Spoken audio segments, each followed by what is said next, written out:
I mean, speaking with like indie games, Larian's an indie studio, right?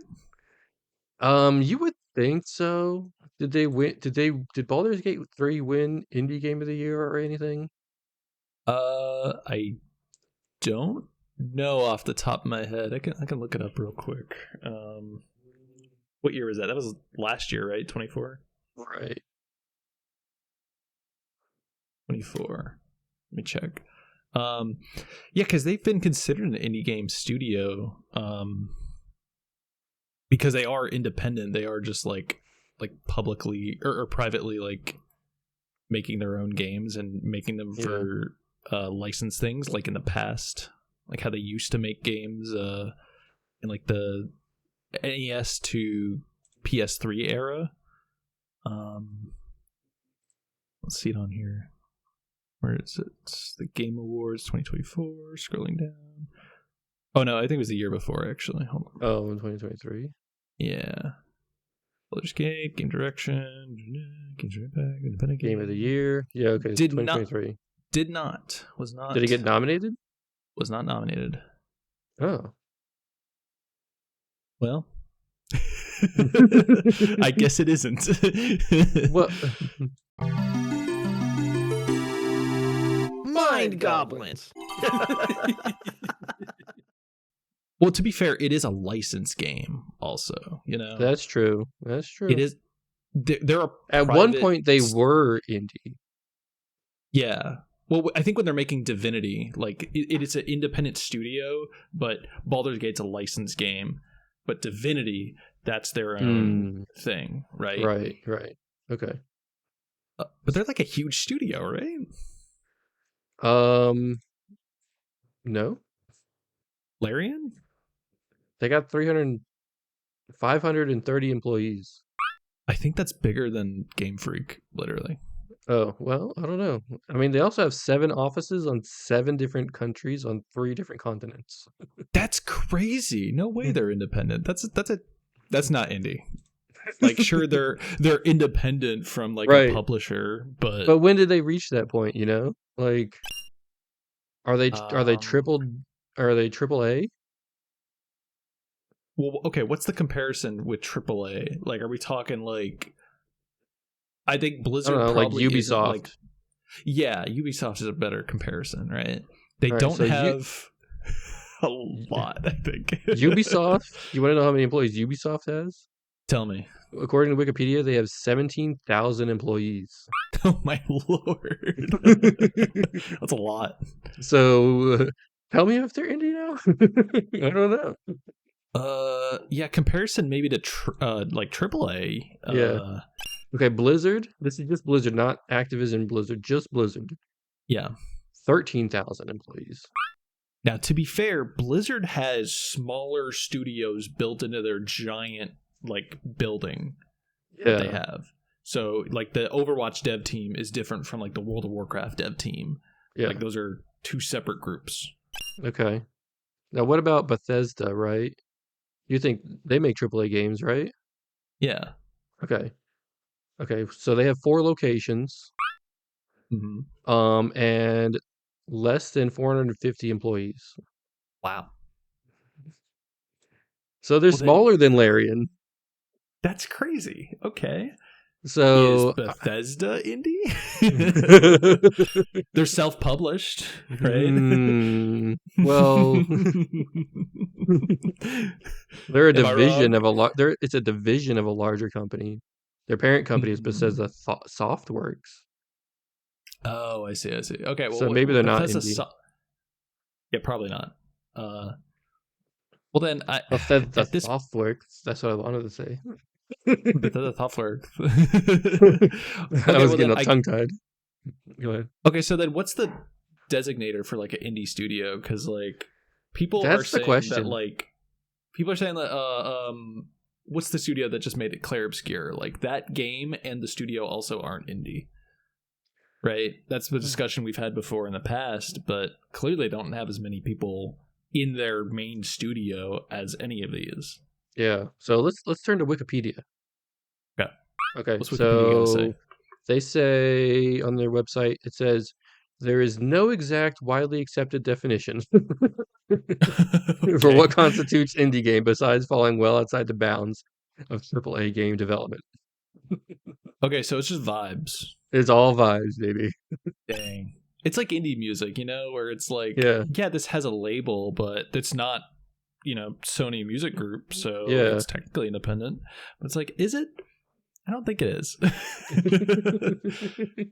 But this album nobody's is still above being nominated. Sony, are they? No. Well, I don't know. Just not maybe to incite the wrath of Rhea. I'm not going to comment. I don't know. We could put a bunch of like, what you call it? Stipulations on like what makes an indie studio or whatever, and like if it's still allowed, and probably people would still try and fall with it. Sure. So, I think we could like break it down as finely as we could, but yeah. Okay, to you. All right, let's me and you, let's give our opinion on what is definitive as indie, right? For us. Gosh.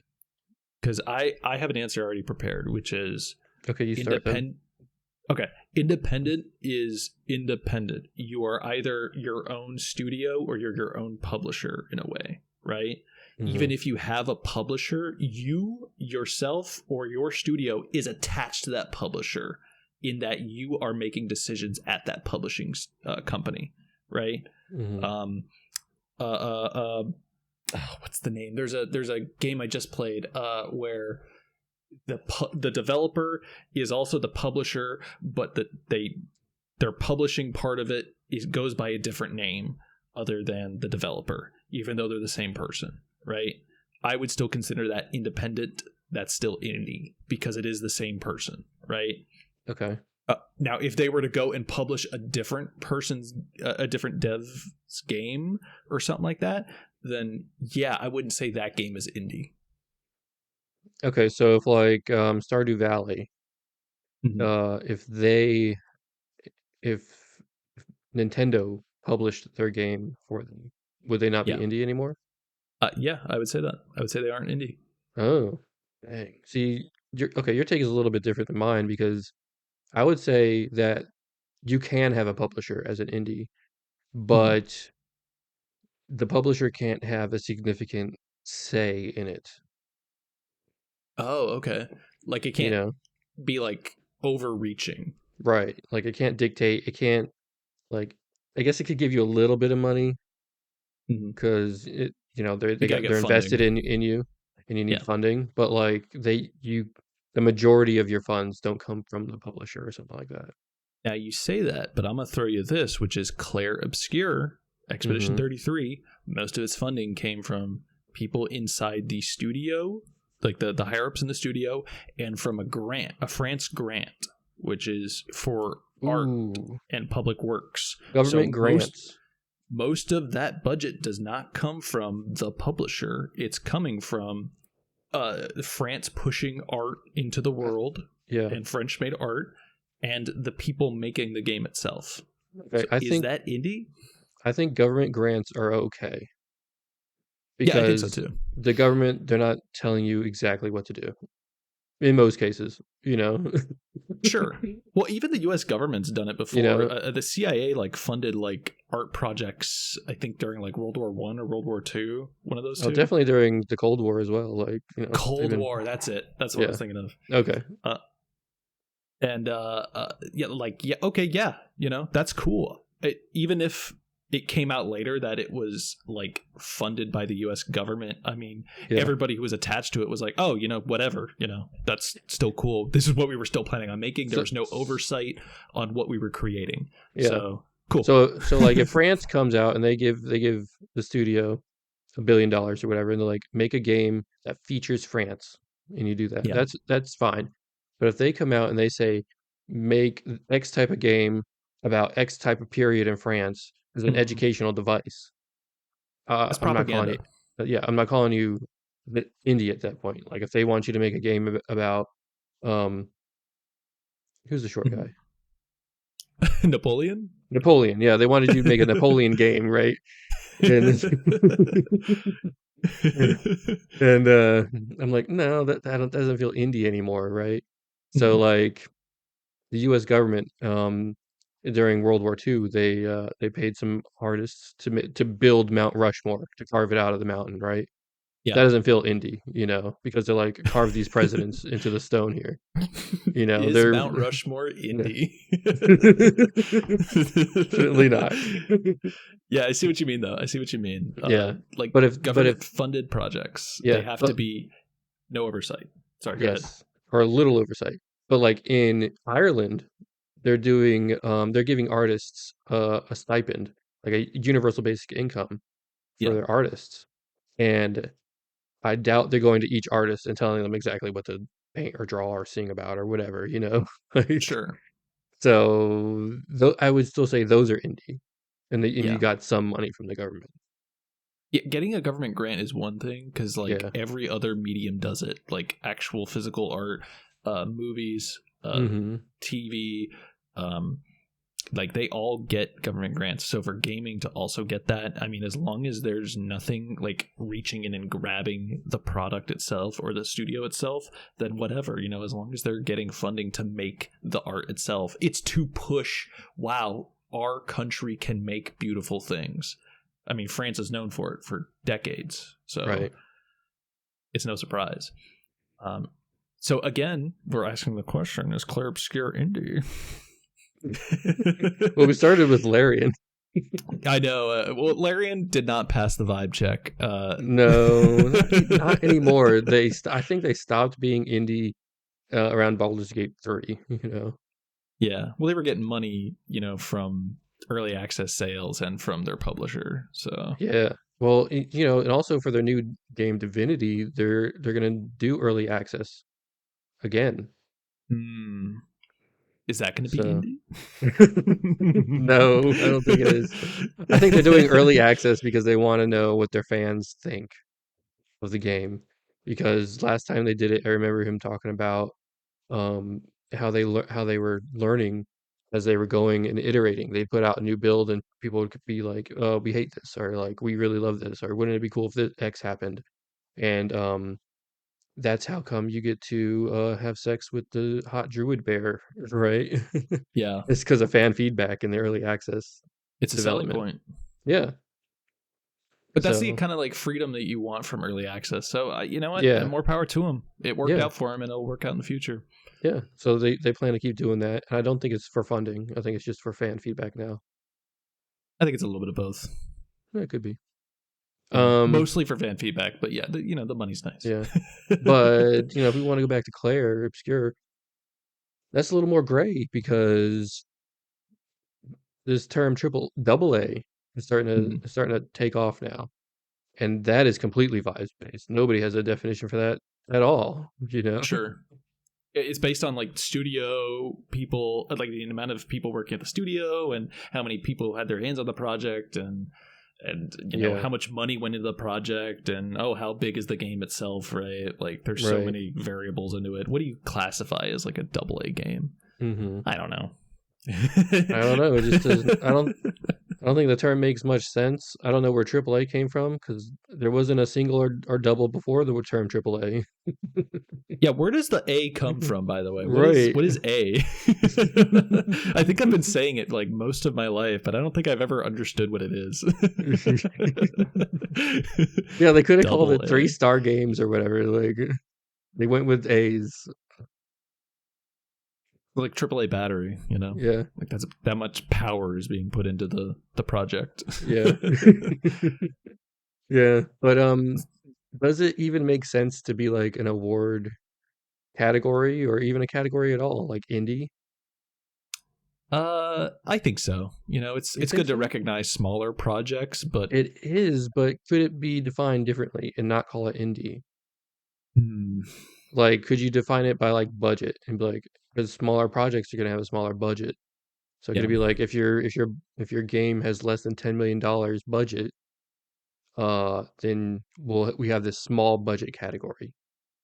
I would love for the Indie Game Awards to do that, because there's no way the Game Awards are going to do anything like that. They value high budget things, and also the Golden Joysticks as well. Like, they want high budget games being presented on screen. But the Indie Game Awards totally should just have like a separate like, okay, these are in different brackets of how much funding has been put into this game, what was the budget for them, okay. maybe the dev time, maybe the studio count, like how many people were working on the project, just to classify and clarify for everybody. Yeah, I think it'd be good. That would be good, because then you could be like, oh, here's your single dev design team, right?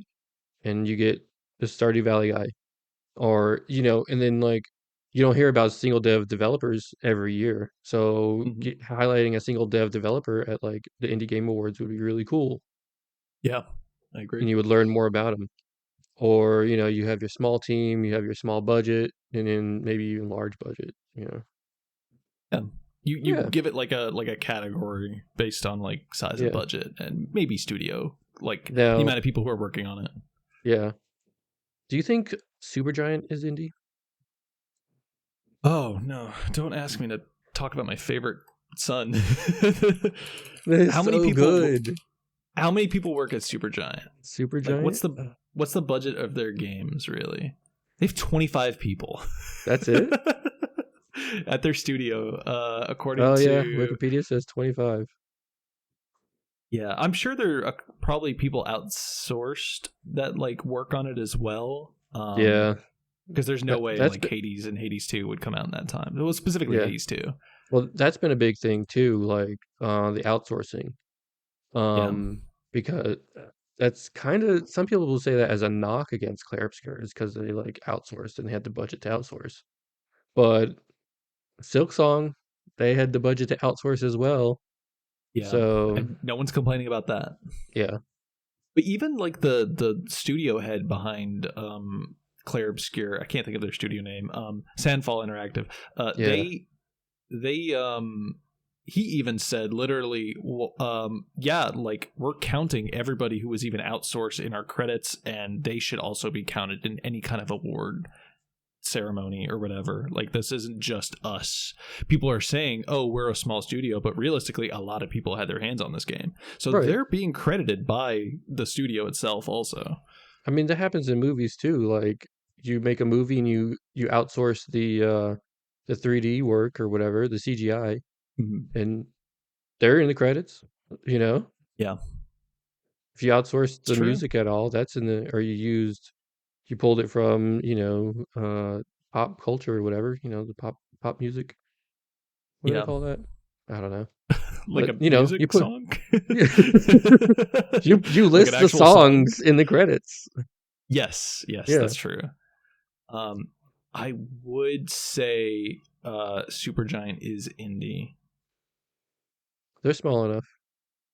Not only are they small enough, but like the only way Hades got funded was an Epic Games exclusivity contract. Like, that game was going to be made no matter what, but they signed a thing with Epic Games to be like, hey, we're going to give you funding for losing all the sales for going over to Steam, and we're just paying you out front for this, and then it's going to drop in early access until it's fully released. And people didn't, even when the game fully came out, people didn't consider it fully released until it came to Steam, really, or at least on console or PC. Sorry. Yeah. Are you talking about the first one? Yeah, I'm talking about the original Hades. Okay. But all their other games, pretty much, Bastion was small funding, small team. Bastion is so that good. Game doesn't. Bastion is great, but it doesn't have a lot of content inside it, and it makes sense for the type of game it is. It's just kind of groundbreaking for the narration that's in the background. And then Transistor, it's like, okay, now we're one-upping that by doing something a little more. There's a lot more in Transistor because they have a bigger budget now from the sales of Bastion. Yeah. They're growing and growing, but realistically, it's all the same people, it's all the same artists, and the same people who've been working there since Bastion. The majority of the studio is still the same. Yeah, it's still small, and they're not in the hundreds of people. Yeah, and they don't have offices across 5 continents or whatever.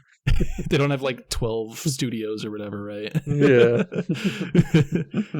We love Supergiant here. It's one of my favorites. Hello, Supergiant. We love you. Flirty eyes.